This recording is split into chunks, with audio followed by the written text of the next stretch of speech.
శ్రీ సచిదానంద సద్గురు సాయినాథ్ మహారాజ్ కి జై. గుప్తయోగులైన శ్రీ రాకాడి బాబా.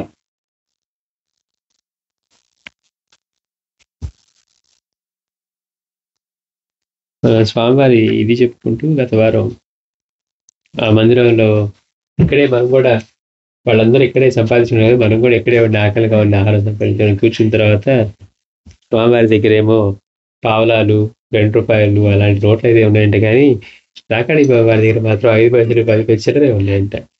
అందుకని చూడు శివ చెప్తున్నారు, బాబా పక్కపక్క నవ్వారంట. పెద్దగా నవ్వి, నీ గొట్లో పావలా నుండి 2 రూపాయల కాగితాల వరకు ఉన్నాయి, కానీ నా ముందు చూడు 5, 10 పైసలు తప్ప కనీసం ఒక పావలా కూడా లేదు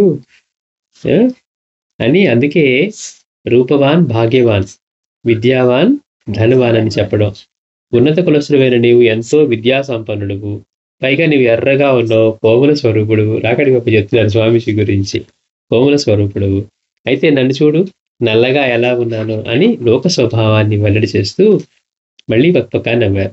ఆ గురుబోధమైన స్వామివారు అప్పుడు, అలా కాదు గురుదేవా, విషయం మీరు అనుకున్నట్లు కాదని నాకెందుకో అనిపిస్తుంది. ఎందుకంటే ఏ ఆలయానికి వెళ్ళినా కానీ భక్తులు దక్షిణ సమర్పించేది భగవంతుడి శిరస్సు మీద కాదు, పాదాలకే కదా. నేను మీ పాదాల దగ్గర కూర్చొని ఉన్నాను, భక్తులు మీ పాదాలకు సమర్పిస్తున్న కానుకలు మీరు అనుకున్నట్లు నాకు కాదు, అవి మీకే అని సవినయంగా తెలిపారు. స్వామివారి తమ ప్రియశిష్యుడి సందర్భోపయుతమైన ఉత్తమ పలుకులకు ఆ గురువరిలే అత్యంత సంప్రీతులై ఆనందంతో ఉప్పొంగిపోయి శభాష్ శివ అని మెచ్చుకున్నారు. అక్కడి నుంచి వారిరువురు కూడా బాబా వారి జన్మస్థలమైనటువంటి కలవై గ్రామానికి చేరుకున్నారు. ఎక్కడైతే రాకాడి వారు జన్మించారో కలవై, అక్కడ బాబా వారు తమ శిష్యునికి పెట్టిన మరో పరీక్షలో ఆ శిష్య శిరోమణి అకుంఠిత గురుభక్తితో ఎలా విజయం సాధించారో శిష్యుడైన స్వామి వారు స్వయంగా తన శిష్యులకు వివరించిన మధుర ఘట్టం ఇది. సరే, కలవై గ్రామానికి స్వామీజీ వచ్చిన తరుణంలో రాకాడి బాబాలను, చూడు శివ, ఇక్కడ మేము ఏకాంతంగా ఉండటానికై ఒక ధ్యాన మందిరం నిర్మించాలని సంకల్పించాం. ఇక్కడ ఏకాంతంగా ఉండటానికి ఒక ధ్యాన మందిరాన్ని సంకల్పించాం. ఈ వాడలోని ఆస్తిగల భక్తులకు అందులో ఈ వాడలోని ఆసక్తి గల భక్తులకు అందులో భజన చేసుకునే అవకాశము ఉంటుంది. అట్లా ధ్యాన మందిరం కనుక ఏర్పాటు చేస్తే ఆసక్తి ఉన్న వాళ్ళు అక్కడ వచ్చి భజన చేసుకుంటారు. నీవు వెళ్ళి మందిర నిర్మాణానికి అవసరమైన డబ్బు సంపాదించుకొని త్వరగా వచ్చేయన్నారు. తీసుకొని రావడం కాదు, సంపాదించుకొని త్వరగా వచ్చేయన్నారట అని ఆదేశించి పంపారు. తమకు బాగా ప్రావీణ్యం ఉన్న విద్యల్లో వెంటనే డబ్బును ఆర్జించి పెట్టే గౌరవప్రదమైన విద్యనేమిటా అని ఆలోచించారు స్వామీజీ. మనం ఏ పని చేస్తే మనం డబ్బు చేయొచ్చు అని. చూడండి ఎట్లా ఉంటుందో మరి. అన్ని సిద్ధులకు అధిపతి కదా ఆయన కూడా. మనమైతే ఈజీగా వాడేద్దాం అనుకుంటాం. రాకాడి బాబా అన్నట్టు బాబా స్వామీజీ అడుగుతారు కదా, బాబా మరి నాకు ఆ రోజు భోజనం తీసిచ్చారు కదా, మీరు ఇప్పుడు ఆకలితో కూడా చేసి కదా అంటే అవి ఉన్నాయని గుర్తు కూడా ఉండదట. అంటే వాళ్ళ కోసం వాళ్ళు ఎప్పుడూ వాడుకోరు. సరే, స్వామివారు ఆలోచిస్తున్నారు, బాగా నాకు ఇదే విద్యలో ప్రావీణ్యం ఉంది, దేంతో చేస్తే మనం బాగా డబ్బు సంపాదించి, అంటే ఏ విద్య అయితే డబ్బుని ఆర్జించి పెడుతుంది అని గౌరవప్రదమైన విద్యలు ఏమున్నాయా అని ఆలోచించారు స్వామి. అందులో జాతక చక్రాలు వ్రాయడం, జాతకాలలోని దోష పరిహారంతో నిర్మాణాత్మకమైన సూచనలు ఇవ్వటం, ఉద్యోగ ప్రాప్తి, సంతాన ప్రాప్తి, వివాహం యోగం లాంటి అంశాలు వారికి అందులో బాగా ప్రావీణ్యం ఉందట. అందుకని ఇవన్నీ ఆలోచించారు, ఇవి చేస్తే మనం బాబా వారు అడిగినటువంటి డబ్బు సంపాదించి ఆ మందిరానికి ఉపయోగపడుతుందని. సరే,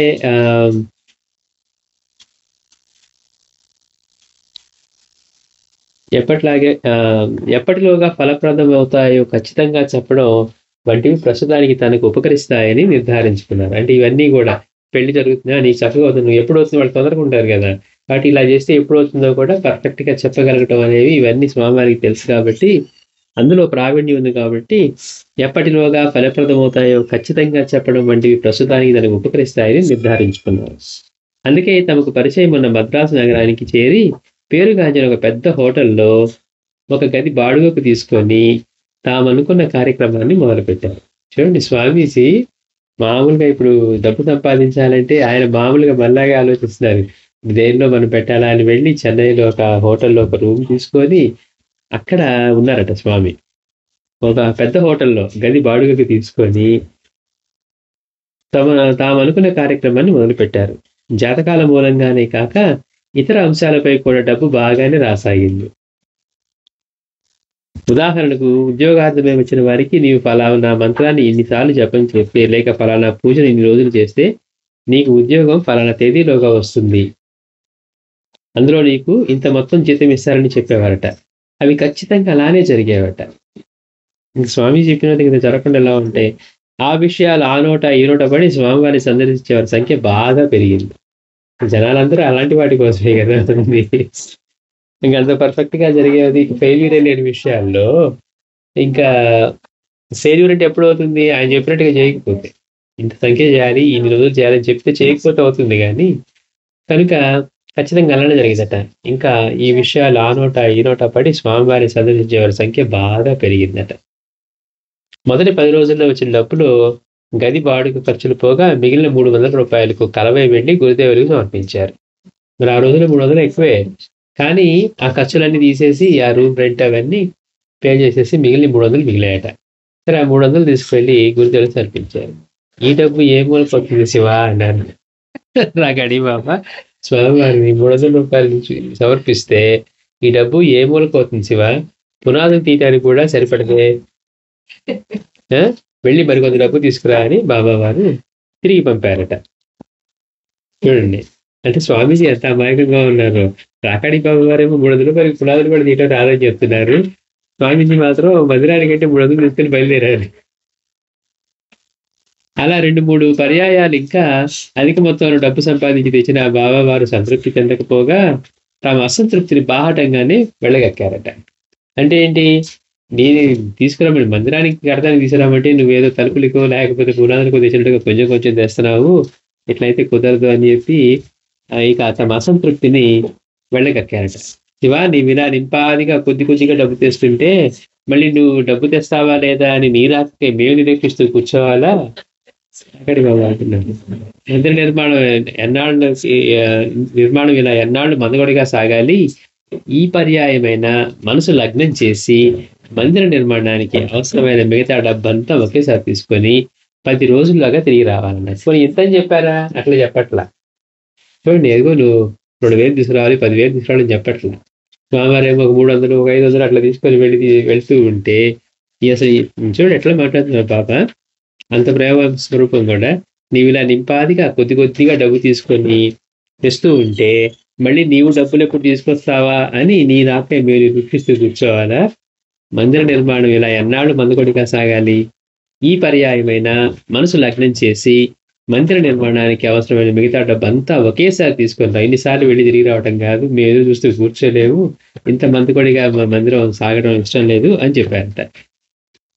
అలా రాని పక్షంలో మందిర నిర్మాణాన్ని మధ్యలో నాపి మేము ఎటైనా వెళ్ళిపోతాం అని తీవ్ర స్వరంతో మందలించారట. స్వామీజీ మళ్ళీ మద్రాసుకి ప్రయాణమయ్యారు. ఎప్పుడు ఎంతో సౌమ్యంగా మాట్లాడే గురుదేవులు అలా మందలింపు ధోరణిలో మాట్లాడేసరికి స్వామివారిలో అంతర్మదనం మొదలైంది.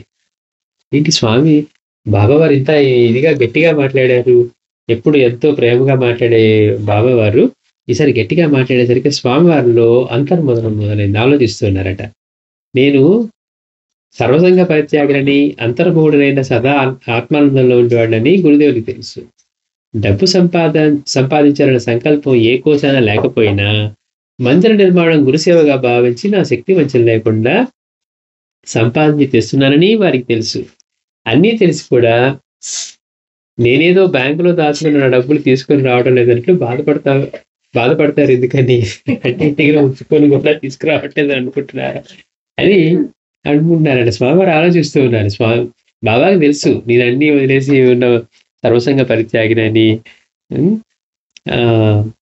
నేను ఇదంతా గురుసేవగా భావించి మందిర నిర్మాణం కోసం నా శక్తి వంచన లేకుండా సంపాదించి తెస్తున్నానని వారికి తెలుసు. అన్నీ తెలిసి కూడా నేనేదో బ్యాంకులో దాచుకున్న నా డబ్బులు తీసుకుని రావడం లేదన్నట్లు బాధపడతారు. ఎందుకని? ఒకవేళ నన్ను గురుదేవులు పరీక్షించడం లేదు కదా అంటే ఇప్పుడు ఆలోచించారు. నేను గురుదేవులు నాకు పరీక్ష పెడుతున్నారా అనుకున్నారట. ఖచ్చితంగా అంతే అయి ఉంటుంది. ఎందుకని? స్వామి గురించి తెలిసి మళ్ళీ ఆయన అడగడానికి ఆస్కారం ఉండదు కదా. అందుకని ఓహో! ఇది గురుదేవులు పెడుతున్న పరీక్ష అయితే ఖచ్చితంగా అదే ఉంటుందని శ్రీకృష్ణ తులాభార ఘట్టంలో సత్యభామకు కనువిప్పు కలిగించేందుకు కృష్ణుడు ఆడిన కపట నాటకం వంటిదే ఇది కూడా. అందులో అనుమానం లేదు. ఈ పరీక్ష నాకు కాదు. నన్ను పరీక్షించాలనుకున్న దైవశక్తికి, నా గురుభక్తికి మధ్య జరగనున్న ఒక బల పరీక్ష లాంటిదని నిర్ణయించుకున్నారు. స్వామి బాబా నన్ను పరీక్షిస్తారనుకుంటున్నారు కదా! అనుకుంటున్నారట. ఈ పరీక్ష నాకు కాదు. నన్ను పరీక్షించాలనుకున్న దైవశక్తికి, నా గురుభక్తికి. అహంకారం కాదు చూడండి మళ్ళీ, నా గురుభక్తికి. అదే మనమైతే ఏమనుకుంటాం, నన్నన్నారా అంటే ఇది అహంకారం దెబ్బతింటుంది మనది అహంకారంతో చేస్తాం. ఇక్కడ నన్ను పరీక్షించాలనుకున్న దైవశక్తికి, నా గురుభక్తికి ఒక మధ్య జరగని ఒక బల పరీక్ష లాంటిదే నిర్ణయించుకున్నారు. ఆ నిర్ణయంతో తమ బస చేసిన గదికి దానికి బదులుగా మద్రాసులోని ఒక సుప్రసిద్ధ పురాతన దేవాలయానికి వెళ్ళారు. పోయినసారేమో ముందుసారి వెళ్ళినప్పుడంతా ఆ గదికి వెళ్ళి అక్కడ ఏర్పాట్లు చేసి ఆ జాతక చక్రాలు వీటన్ని సంబంధించి చెప్తా వాళ్ళకి చేస్తా ఉన్నారు. ఈసారి అది కాదట. ప్రసిద్ధమైన ఒక ఆలయానికి వెళ్ళారట. ఆ ఆలయానికి అనుబంధంగా ఉన్న కోనేటిలో స్నానమాచరించి కోనేటి మధ్య భాగంలో ఉండే మంటపంలో పద్మాసన స్థితులై గురుదేవులను స్మరిస్తూ, తండ్రి, నేను నా స్వశక్తిపై ఆధారపడి సంపాదించిన డబ్బులు మీ అంచనాలకు అనుగుణంగా లేవని తేలిపోయింది. ఇప్పటికి 3 సార్లు 4 సార్లు తిరిగారు. ఇంకెన్నిసార్లు వెళ్తావు, ఇంకెన్నిసార్లు తీసుకొస్తావు, నువ్వు తెచ్చేదాకా నువ్వు తెస్తావు తయారవు అని ఏదైనా కుదిరి చూడాలని బాబా వారు అనేసరికి దానికి చెప్తున్నారు. నా స్వశక్తిపై ఆధారపడి సంపాదించిన డబ్బులు మీ అంచనాలకు అనుగుణంగా లేవని తేలిపోయింది. మీరిచ్చిన 10 రోజుల స్వల్ప వ్యవధిలో మిగతా పైకొని ఎలాగూ సంపాదించలేనని నాకు స్పష్టంగా తెలుసు. 10 రోజులు ఇచ్చారు కదా టైము. మిగిలిన 10 రోజుల్లో మరి మిగిలిన దానికి ఎంత తీసుకుని ఒకసారి రమ్మన్నారు కదా. అందుకని నేను ఆ 10 రోజుల్లో నా స్వశక్తిపై సంపాదించి తీసుకురావడం అనేది సాధ్యం కాదని నాకు తెలిసిపోయింది. పుష్కలంగా డబ్బులు సమకూడనిదే నేను వచ్చి మీ పాదదర్శనం చేసుకోలేని మీకు తెలుసు. ఎందుకని గురువు ఆజ్ఞ కదా. తీసుకొని రా అంటే వాటిని తీసుకుని వెళ్ళాలి కానీ గురికి చూసి వెళ్దామని రావడానికి ఉండదు. గురువు చెప్పిన పని చేసి వెళ్ళాలి. అందుకని నేను వచ్చి మీ పాదదర్శనం చేసుకోలేనని మీకు తెలుసు. డబ్బులు సమకూడనిదే. డబ్బు తేవటానికి మీరు నాకు 10 రోజులు గడువు పెట్టారు. కానీ ఈ ధర్మ సంకట పరిస్థితి నుండి మీ శిష్యుడు బయటపడే మార్గం చూపడానికి నేను మీకు 3 రోజులు మాత్రమే వ్యవధినిస్తున్నాను. అంటే మళ్ళీ ఆయనకే పెడుతున్నారు. మీరు నాకు దీని నుంచి బయటపడడానికి మార్గం 3 రోజుల్లోనే చూపించాలి అంటున్నారు. ఆ 3 రోజులు నేను నిద్రపోను, ప్రాణం నిలిపోవడానికి పచ్చి గంగ తప్ప మరే ఇతర ఆహారం ముట్టను. ఈ వ్యవధిలోగా పుష్కలంగా డబ్బు సమకూరిస్తే మీ దర్శనానికి వచ్చే భాగ్యం కలుగజేసే భారం మీదే అని సంకల్పం చెప్పి ధ్యాన నిమగ్నులు అయ్యారు. అహో, గురువు దగ్గర శిష్యులు కదా, ఆయన పెట్టిన పరీక్షకి మళ్ళీ ఆయనకే పెట్టారు. నాకు దాని నుంచి వెలువడే మార్గం మీరు 3 రోజులనే తెలపాలి. అవన్నీ డబ్బులు సమకూడితే అవి తీసుకొని మీ పాదదర్శనానికి వస్తాను అని. దైవ దర్శనానికి కానీ ప్రసాదం స్వీకరించేందుకు కానీ రాకుండా అహోరాత్రాలు ఆ మంటపంలోనే ధ్యాన నిమగ్నులై బ్రహ్మవర్చస్సుతో వెలిగిపోయే ఆ యువ సన్యాసిని ఆ గుడి పూజారి ఒక కంట కనిపెడుతూనే ఉన్నారు. ఎవరో గుడికి వచ్చారంటే నమస్కారం చేస్తున్నారు, ప్రసాదం ఇస్తున్నారు, కొద్దిసేపు వెళ్ళిపోతారు. ఈయనేంటి గుడిలో దేవుడు చుట్టానికి కానీ గుడిలో పెట్టే ప్రసాదానికి కానీ ఆకలి తప్పులు ఏమి లేవు అని చెప్పారు. కానీ నిరాహారిగా ఓన్లీ పచ్చి గంగ తప్పిని నేను ముట్టనని చెప్పి స్వామివారు చక్కగా ధ్యానస్తులై కూర్చున్నారంట. మరి ఆయనేమో ఎట్లా ఉన్నారు, చూస్తే మెరిసిపోతా ఉన్నట్టుగా ఉంటారు. ఆ బ్రహ్మవర్చస్సు పైగా ఉట్టి అందం కాదు, జ్ఞానంతో కూడినటువంటి ఆ రూపం. ఇంకా మామూలు చూడండి, ఆ వయసులో ఆ స్వామివారి ఫోటోని చూస్తే మనకి ఎలా ఉందంటే ఆ జ్ఞానశీలు అనిపించే వాళ్ళకి ఎలా ఉంటుంది. అట్లాంటిది చూసి ఆ పూజారి ఆయన కూడా ఒక కంట కనిపెడుతుంది. ఎవరు ఈయన ఇక్కడ కూర్చొని ఉన్నారు, కదలలేదు, కనీసం దర్శనానికి రాలేదు, లేకపోతే ప్రసాదం కోసం రాలేదు అని. అలా 2 రోజులు గడిచాయి. 3వ రోజున అర్చకుడు స్వామివారిని సమీపించి నమస్కరించి, గత 2 రోజులుగా నిరాహారంగా మీరు ధ్యాన నిమగ్నులు నేను గమనిస్తూనే ఉన్నాను. మీకు అభ్యంతరం లేకపోతే వచ్చి ఆలయంలో నైవేద్య ప్రసాదం ఏదైనా స్వీకరించవచ్చు కదా అంటూ ఆదరంగా అడిగారు. అడిగితే అందుకు స్వామివారు, మీ అభిమానానికి కృతజ్ఞుడిని, కానీ నిరాహార దీక్షలో ఉన్న నేను ఇప్పుడు ఏ ఆహారాన్ని తీసుకునే స్థితిలో లేను. స్వామివారు చెప్తున్నారు, నేను ఇప్పుడు నిరాహార దీక్షలో ఉన్నాను, నేను ఏ ఆహారాన్ని తీసుకునే స్థితిలో లేను, సహృదయంతో అర్థం చేసుకొని మన్నించండి అని నమ్రతగా నేను సమాధానం ఇచ్చి మరలా ధ్యాన నిమగ్నులు అయ్యారు. దాంతో పూజారికి స్వామివారిపై భక్తి ప్రపత్తులు మరింత ఇనుమడించాయి, ఇంకా పెరిగాయి. ఆలయానికి తరచుగా వచ్చే వృద్ధ యోగ్యులైన బ్రాహ్మణ ముత్తైదు ఎన్నాళ్ళుగానో ఆ పూజారికి ఒక విషయం చెప్తూ ఉండేది. ఏంటట, ఈ ఏలానికి ఎందరో మహనీయులు వస్తుంటారు కదా! అలా వచ్చిన వారిలో ఎవరైనా మీకు బాగా నచ్చి వారిపై పూజ్యభావం ఏర్పడితే నాకు కబురు చేయండి. వారిని మా ఇంటికి ఆహ్వానించి సముచితంగా సత్కరించుకుంటాను. ఆవిడెవరో ఒక పెద్దావిడ వస్తూ ఉండేదట. ఆవిడకేదో కోరిక ఉంది ఒక మహనీయుని అట్లా ఆదరంగా చేయాలని. అందుకని ఆయనకేం చెప్పింది, మందిరానికి ఎంతోమంది వస్తూ ఉంటారు గదా! మీకు వాళ్ళపై నచ్చి అలాంటి వాళ్ళు దొరికితే నాకు చెప్పండి అని. పూజ్యభావం కలిగితే నేను తీసుకువెళ్ళి సత్కరించుకుంటాను. సరే అనుకోని విధంగా ఆమె ఆనాడు ఆలయానికి వచ్చింది. దీక్షలో ఉన్న స్వామివారి గురించి పూజారి గారు, నేను స్వయంగా ప్రతిమాలిన ప్రసాదం తీసుకునేందుకు కూడా ఆలయానికి రాలేనన్న వ్యక్తి మీరు ఆహ్వానించిన మీ ఇంటికి వస్తాడని నాకు నమ్మకం లేదు. లోపలికి వచ్చి నైవేద్యం ప్రసాదం తీసుకోమంటేనే ఆయన అక్కడి నుంచి కదిలి రాలేదు. మీరేమో ఇంటికి తీసుకెళ్తారు, సత్కరించుకుంటారంటే ఆయన వస్తారని అనుకోవట్లేదు అన్నారట. కనుక మీ ఇంటికి వస్తారని నాకు నమ్మకం లేదు. అయితే మీ ప్రయత్నం మీరు చేయండి. ఒకవేళ అనుగ్రహించే వారు మీ ఇంటికి వస్తే మీ పూజలు ఫలించినట్లే అని వివరించి వారిని ఆమెకు చూపించారు. దివ్య తేజస్సుతో వెలిగిపోతున్న స్వామివారిని చూస్తూనే ఇంతకాలానికి ఒక మహాతపస్విని చూసే భాగ్యం కలిగిందని ఆమె పరవశించిపోయింది. అంతటి మహనీయులు మరి స్వామివారి మనం పాత ఫోటోలు చూస్తే ఎట్లా ఉన్నారు, అసలు మెరిసిపోతా ఉన్నారు.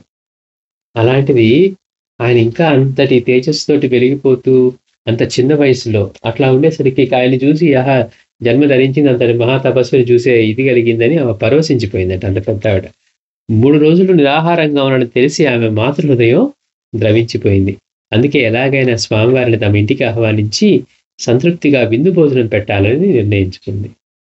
స్నానం ముగించుకొని ధ్యానానికి సమాయత్తమవుతున్న స్వామివారిని చేరపిలిచి భక్తితో ప్రణమిల్లింది. చేతులు జోడించి, మీరు నా ఆహ్వానాన్ని మన్నించి మీ పాదస్పర్శతో మా గృహం పావనం చేయాలని వేడుకుంటున్నాను. చూడండి, అడిగే విధానం కూడా ఎంత భక్తితో ఉందో. అంత పెద్ద ఆవిడ ఎట్లా అడుగుతుంది స్వామిని, మీరు నా ఆహ్వానాన్ని చేతులు జోడించి నా ఆహ్వానాన్ని మన్నించి మీ పాదస్పర్శతో మా గృహం పావనం చేయాలని వేడుకుంటున్నాను. మీ తల్లి లాంటి దాన్ని. నా తండ్రి నా కోరిక తిరస్కరించలేని నమ్మకం నాకుంది. లేవండి మనం ఇంటికి వెళ్దాం అని అంటూ చనువుగా స్వామివారి చేతిని దొరకపుచ్చుకుంది. ఆమె మాతృప్రేమకు భక్తి భావనకు బందీ అయిన స్వామివారు అప్పుడు మాట్లాడకుండా ఆమెతో పాటు ఆమె ఇంటికి వెళ్ళారు. చూడండి గమ్మత్తు, మరి పూజారి అడిగాడు కదా లోపలికి వచ్చి తీసుకోమని, రాలేదు. కానీ ఈవిడ అడిగినప్పుడు స్వామివారు ఆవిడ మాతృప్రేమకు ఆవిడ భక్తి భావనకు బందీ అయిపోయారట. బందీ అయిన స్వామివారు మాట్లాడకుండా ఆమెతో పాటు ఆమె ఇంటికి వెళ్ళారు. ప్రేమతో జయించలేనిదంటూ ఈ ప్రపంచంలో ఏది ఉండదు కదా. చాలా మంది సత్సంగ సభ్యులున్న ఒక మహిళా మండలికి ఆ గృహిణి అధ్యక్షురాలిగా వ్యవహరించేది. స్వామివారు తమ ఇంటిలో అతిథిగా ఉన్నట్లు క్షణాల్లో సంఘ సభ్యులకి ఆమె వర్తమానం పంపింది. స్వామివారి ఇద్దరు ఎవరో వచ్చారు మహనీయులని.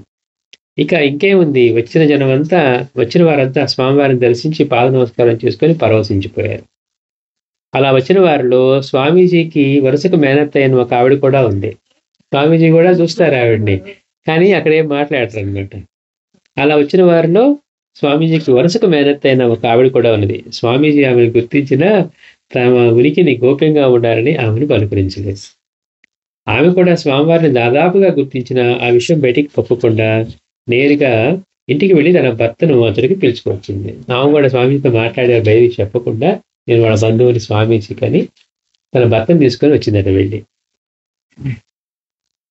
అతను స్వామివారిని వెంటనే గుర్తుపట్టి ప్రేమతో కావ్యాన్ని పలుకరించిన సమాధానంగా వారొక చిరునవ్వు నవ్వటం. అతిశయించిన ఆనందంతో అతను అల్లుడిని ఆలింగనం చేసుకోవడం అంత రెప్పపాట్లో జరిగిపోయింది. అనూహ్యమైన ఆ సంఘటనకు అందరూ ఆశ్చర్యశక్తులయ్యారు.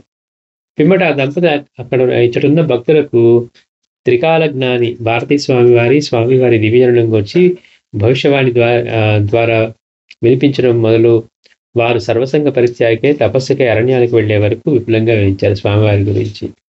అంటే వీళ్ళ తాతగారు ఎట్లా ముందే చెప్పారో ఇవంతా చెప్పుకుంటూ వచ్చి స్వామివారు ఇట్లా అడవులకు వెళ్ళేంత వరకు అంతా వివరించారు. వింటున్న వారి ఆనందానికి అంత తెలియదు. ఎవరో మహనీయుడు వచ్చాడు, తేజస్తో వెలిగిపోతున్నాడు అన్నది ఒకటే ఆనందంగా ఉంది. కానీ ఆయన గురించి వాళ్ళ తాతగారు ఏం చెప్పారు అంటే అంతటి భగవంతుడు రాకపోతున్నాడు అని ఇవన్నీ చెప్పేసరికి వాళ్ళ ఆనందం ఇంకాస్త పెరిగిపోయిందట. వారి అందానికి అంతే ఏ జన్మ సుకృతమో ఇంతటి మహనీయుని దర్శించుకోగలిగామని పవిత్ర భావం అందరికీ కలిగింది.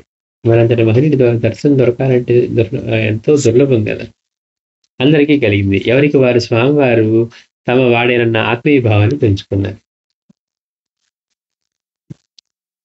భగవానుడు తాను సర్వత్రా నిన్న చైతన్య స్వరూపుడు, సర్వస్వతంత్రుడైనప్పటికీ భక్తుల విషయంలో మాత్రం పరాధీనుడైన వారు ఆడినట్లుగా ఆడతాడు. అందుకే అంటే ఆయనే అందరిలో నుండి ఉన్న చైతన్య స్వరూపుడు. అలాగే సర్వస్వతంత్రుడు అయినప్పటికీ కూడా భక్తుల విషయంలో మాత్రం పరాధీనుడై వారు ఆడమన్నట్లుగా ఆడతాడు. అందుకే ఆ మహిళామ తల్లులు స్వామీజీ మీకు తలంటి స్నానం చేయించాలని కోరికగా ఉందంటే కాదనలేకపోయారు. అలా వారంతా కలిసి స్వామివారికి అభిషేకం చేసి పూజలు కూడా చేశారు. కడకు ఆ ఇంటికి స్వామివారితో మీరు భవబంధాలకు అతీతులని, లోక కళ్యాణం కొరకే జన్మించిన కారణ జన్ములని మాకు ఇప్పుడు తెలిసిపోయింది. అంటే వాళ్ళు చెప్పారు కదా ఆ స్టోరీ అంతా స్వామివారి ఇదంతా కూడా. అందుకని ఆవిడంటూ ఉంది స్వామివారితో మీరు భవబంధాలకు అతీతులని, లోక కళ్యాణం కొరకే జన్మించిన కారణ జన్ములని మాకు ఇప్పుడు తెలిసిపోయింది. అలాంటి తమకు ఏమీ అవసరం లేకపోవచ్చు, కానీ మా సంతృప్తి కొరకు మా జన్మను చరితార్థం చేసుకునేందుకు మీకు ఏ విధంగా మేము సహాయపడగలమో దయతో మీరే చెప్పండి అని పదే పదే ప్రాధేయపడింది. స్వామివారు అప్పుడు మా గురుదేవులు భక్తుల కొరకే ఒక ధ్యాన మందిర నిర్మాణం చేపట్టారు. ఆ నిర్మాణానికై మీరు స్వచ్ఛందంగా సమర్పణ భావంతో ఆర్థిక సహాయం చేస్తే అది స్వీకరించడానికి నాకేం అభ్యంతరం లేదు అన్నారు స్వామివారు. మా గురుదేవులు భక్తుల కొరకై ఒక ధ్యాన మందిర నిర్మాణం చేపట్టారు. ఆ నిర్మాణానికే వారు స్వచ్ఛందంగా దానికి మీరు గనక స్వచ్ఛందంగా సమర్పణాభావంతో కనుక మీరు ఆర్థిక సహాయం చేస్తే అది స్వీకరించడానికి నాకేం అభ్యంతరం లేదు అనగా, అది తమకి ఒక అపూర్వమైన సువర్ణ అవకాశంగా భావించి ఒక్కొక్కరే వచ్చి తాము సమర్పించదలిచిన మొత్తాన్ని స్వామివారి పాదాల చెంత పెట్టి పాద నమస్కారాలు చేసుకున్నారు. ఆ విరాళం మొత్తం కలిపితే కొన్ని వేలలో ఉంటుందని వేరే చెప్పనక్కర్లేదు. అలా ఆ 3 రోజుల గడువు ముగియక ముందే సకల రాస మర్యాదలతో అవసరానికంటే అదనంగా డబ్బు సమకూరగా ఆ సాయంత్రమే స్వామివారు తమ గురుదేవుల దర్శనానికై కలువైకి బయలుదేరారు. మహనీయుల కోపాలు శాపాలు కూడా జగత్ కళ్యాణానికి దోహదపడతాయన్నట్లుగా బాబావారి మందలింపు ఎన్ని శుభాలు చేకూర్చిందో చూడండి. స్వామివారి జాడ తెలియక తప్పించే వారి బంధువులతో స్వామివారిని కలిపారు. అజ్ఞాతంగా ఉన్న తమ శిష్యుడిని మహనీయతను వెలుగులోకి తీసుకొచ్చారు. రాకాడి బాబు అట్లా చేయటం ద్వారా గురుకృపకు దుర్లభమైనది ఏది లేదని నిరూపించారు. స్వామివారి కలవై చేరి విరాళాల మొత్తాన్ని తమ గురుదేవుల పాదాలకు సమర్పించి నమస్కరించారు. అప్పుడు ఆయన మాట్లాడతారు బాబావారు, వెళ్ళి 3 రోజులైనా కాలేదు, ఇంత డబ్బు ఎలా సమకూడింది శివ అని ఆశ్చర్యం నటిస్తూ బాబావారు అడిగారు. వెళ్ళి 3 రోజులే కదా ఏంటి, ఇంతకుముందేమో 300-200 తీసుకొచ్చావు, ఇప్పుడేమో ఇంత డబ్బు తీసుకొచ్చావు, పైగా 3 రోజులే అయింది అని ఏమి తెలియని వారిలాగా రాకడి బాబు వారు అడుగుతున్నారు స్వామీజీని. వెళ్ళి 3 రోజులైనా కాలేదు, ఇంత డబ్బు ఎలా సమకూడింది శివ అని ఆశ్చర్యం నటిస్తూ బాబావారు అడిగారు. ఇదంతా మీ కృపా విశేషమని మీకు మాత్రం తెలియదా అని నమ్రతగా ముక్తసరిగా స్వామీజీ బదులిచ్చారు. అలాగా శివ, శక్తి కంటే భక్తి గొప్పదని, గురుకృప ఉంటే దృష్టిలో సాధ్యం కానిదంటూ ఏది ఉండదని తెలుసుకున్నావు కదా, చాలా సంతోషం. అంటే మా స్వామివారు చెప్పిన దానికి బాబా అంటున్నారు, అలాగా శివ, శక్తి కంటే భక్తి గొప్పదని, గురుకృప కంటే సృష్టిలో సాధ్యం కానిదంటూ ఏదీ ఉండదని తెలుసుకున్నావు కదా, చాలా సంతోషం. అంతేకాదు, సంకల్పరహితులైన వారు సంకల్పిస్తే కోరినవన్నీ ఇలాగే వాటంతటా అవే సమకూరుతాయి శివ అన్నారు. ఆయనకేం సంకల్పం లేదు. సంకల్ప రహితమైన వారు సంకల్పం చేస్తే ఇలాగే వాటంతటా అవే సమకూరుతాయి అని అంటూ పరోక్షంగా తమ శిష్యుని యొక్క సంకల్ప శక్తిని అభినందించారు. అలా అలా క్షేత్ర దర్శనం చేసుకుంటూ కడకు ఏప్రిల్ 12, 1968 తేదీ నాటికి వారిరువురు రాకాడి బాబా వారి గురుస్థానమైన గణేష్పురికి చేరుకోగా అప్పుడు శ్రీ నిత్యానంద భగవారి సంస్థకు ముఖ్య కార్యదర్శిగా వెలుస్తున్న బాబా వారి మిత్రుడు సహాధ్యాయి ఆయన కుటీరాం స్వామి గారు ఎదురయ్యారు. వీళ్ళిద్దరూ ఇంకా అక్కడ అన్ని దర్శిస్తూ చివరికి రాకాడి బాబా గురుస్థానమైనటువంటి గణేష్పురికి వెళ్ళారు. అక్కడ నిత్యానంద భగవాన్ ఉండేవారు కదా, అక్కడికి వెళ్తే అక్కడ ఆ ఆశ్రమానికి సంస్థకి కార్యదర్శిగా చేసిన కుటీరామ స్వామి వారు ఎదురయ్యారట. ఆయన ఎదురయ్యి స్వామి వారి దివ్య మంగళ రూపానికి ముగ్ధులైన కుటీరామ స్వామి వారి వారిని గాఢ లింగనం చేసుకొని, అంటే వెంటనే ఆయన చూసి స్వామివారు అట్లా ఉన్నారు రాకడి వారి పక్కన. వాళ్ళిద్దరు కలిసి వెళుతూ ఉంటే ఆ సంస్థ ఎవరైతే ఈ అధికారి ఉన్నాడో ఆయన వచ్చి, ఆయన కూడా శిష్యుడు భగవాన్కి, పైగా ఈయనతో పాటు రాకాడి బాబా వారితో పాటు ఉన్నవాడు అనమాట. వెళ్ళి స్వామివారిని గాఢంగా ఆలింగనం చేసుకున్నారట. చేసుకొని ఒక పీఠంపై ఆసీనులు చేసి ఆనందాశ్రులతో వారిని తనివి తీరా చూస్తూ ఆత్మానందం పొందారు. వారి బాబా వారితో, నీవు ఉత్తముడైన శిష్యుడిని సంపాదించుకున్నావు, నీ జన్మ సార్థకమైంది అన్నారు. రాకాడి వారితో చెప్తున్నారు, నువ్వు ఉత్తముడైన శిష్యుడిని సంపాదించుకున్నావు, నీ జన్మ సార్థకమైంది అని మెచ్చుకున్నారు. ఆ తర్వాత వారు స్వామివారికి వస్త్రాలు పెట్టారు. అలా కుటీరామ స్వామి గారు స్వామివారికి ప్రప్రథమంగా వస్త్రాలు పెట్టిన వారు అయ్యారు. మొదటి స్వామికి వస్త్రాలు పెట్టింది మొదట ఆయనే.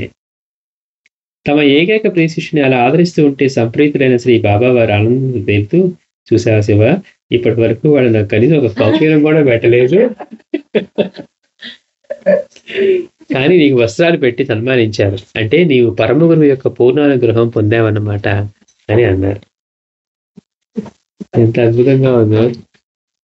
స్వామి మళ్ళీ బాబా అంటూ అది మనం ఉంది, చూడు శివ, వాళ్ళు నాకు కనీసం ఒక కౌపీలు కూడా పెట్టలేదు, నీకు మాత్రం వస్త్రాలు పెట్టారు, అంటే వస్త్రాలు పెట్టి సన్మానించారు, అంటే నీవు పరమ గురువు యొక్క పూర్ణానుగ్రహం పొందావన్నమాట అని అన్నారు.